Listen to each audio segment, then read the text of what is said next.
Let's move on and talk about the tournament's perennial underachievers. That is, of course, Royal Challengers Bangalore. Flattered to deceive many a time, spend big on overseas, have the massive names, but it's never quite worked out for them. Coached by Simon Katic. What do you expect from them this year? Because what they came fourth last year, they got to the eliminator and obviously fell short in the end.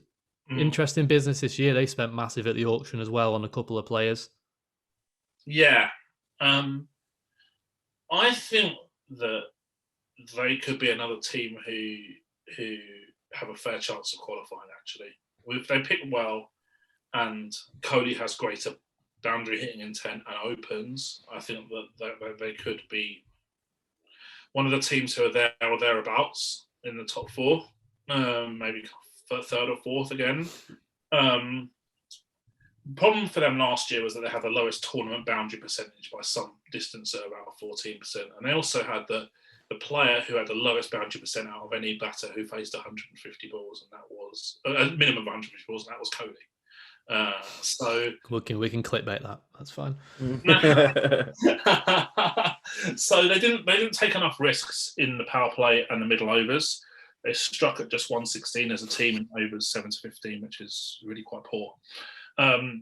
Very low boundary percentage in that phase, which boundary percentage and strike rate go hand in hand pretty much always.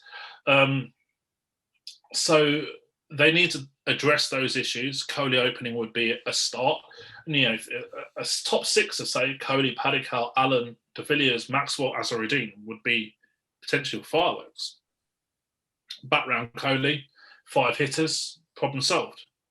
Whether they go down that road and another matter entirely. But they've also got a couple of local batters who have some potential as well. So Rajat Patidar, KS Bharat, and Mohammad Azharuddin all got high boundary percentages at side Mushtaq Ali Trophy. And I think I read yesterday that in a warm-up match, Patidar scored 106 off 49. And I saw that. So, so maybe he might get some opportunities as well.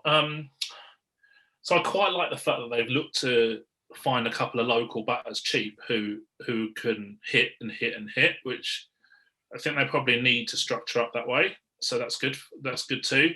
I think they're better than last year, but they probably are only going to have one left-hander in the top 6. That's an issue. Could get exploited that way, and they have a massive death bowling issue. Because Jameson is a power play bowler primarily. He bowls in New Zealand domestic cricket. He bowls almost 60% of his overs in the power play, and he's not like for like with Chris Morris, in my opinion. And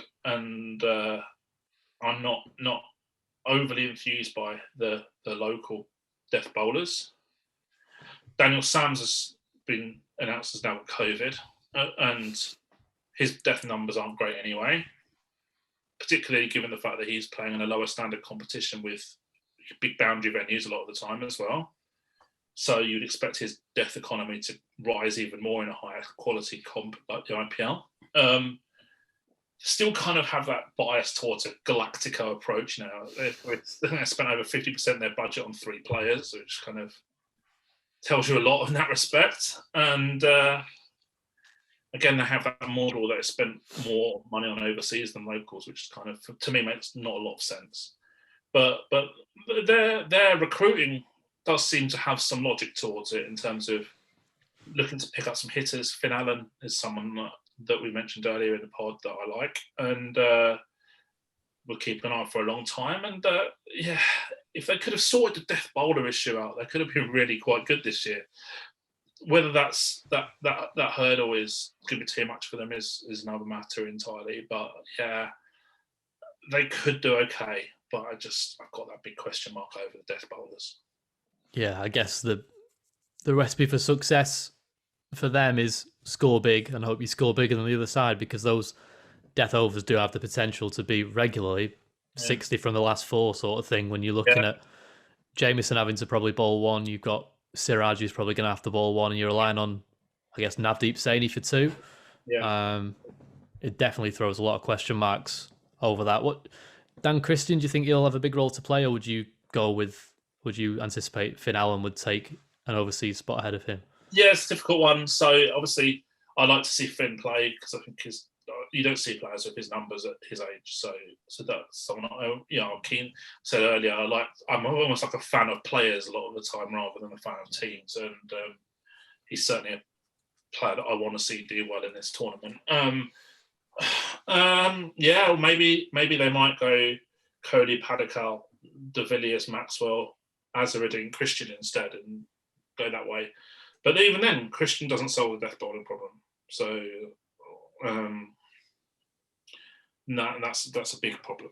So yeah, if they could have got a Jai Richardson rather than Jameson, I actually think they would have had a great chance in terms of coming top 4 and then riding the variance train afterwards. Without that death bowler, it's more difficult to anticipate. That's pretty much the joy of watching RCB, though, isn't it? It's the unpredictability. You've no idea what's going to happen. What team's going to turn up from one game to another. Yeah, a lot looks like it's going to rest on AB de Villiers, who's has to at some point start a decline. He hasn't done yet. He's ridiculous, isn't he? He must. If you were talking about metrics and players falling off at a certain age, he must be one of those who's breaking the model, really.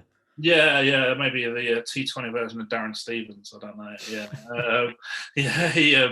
That must be the first time they've ever been compared to each other. Yeah, probably. I mean, you look at a lot of the metrics that I look at to compare batters and him at the top. In terms of the balance that he brings, he's one of them few players who doesn't lose that stability when he attacks. So he's one of the few batters that can incorporate a high boundary percentage with a high balls per dismissal as well, which is usually it's one or the other and not both. So a player like that's super valuable, and whether he keeps again or not, I'm not totally sure. But yeah, him having that keeper option, being willing to keep, also helps with that team flexibility as well.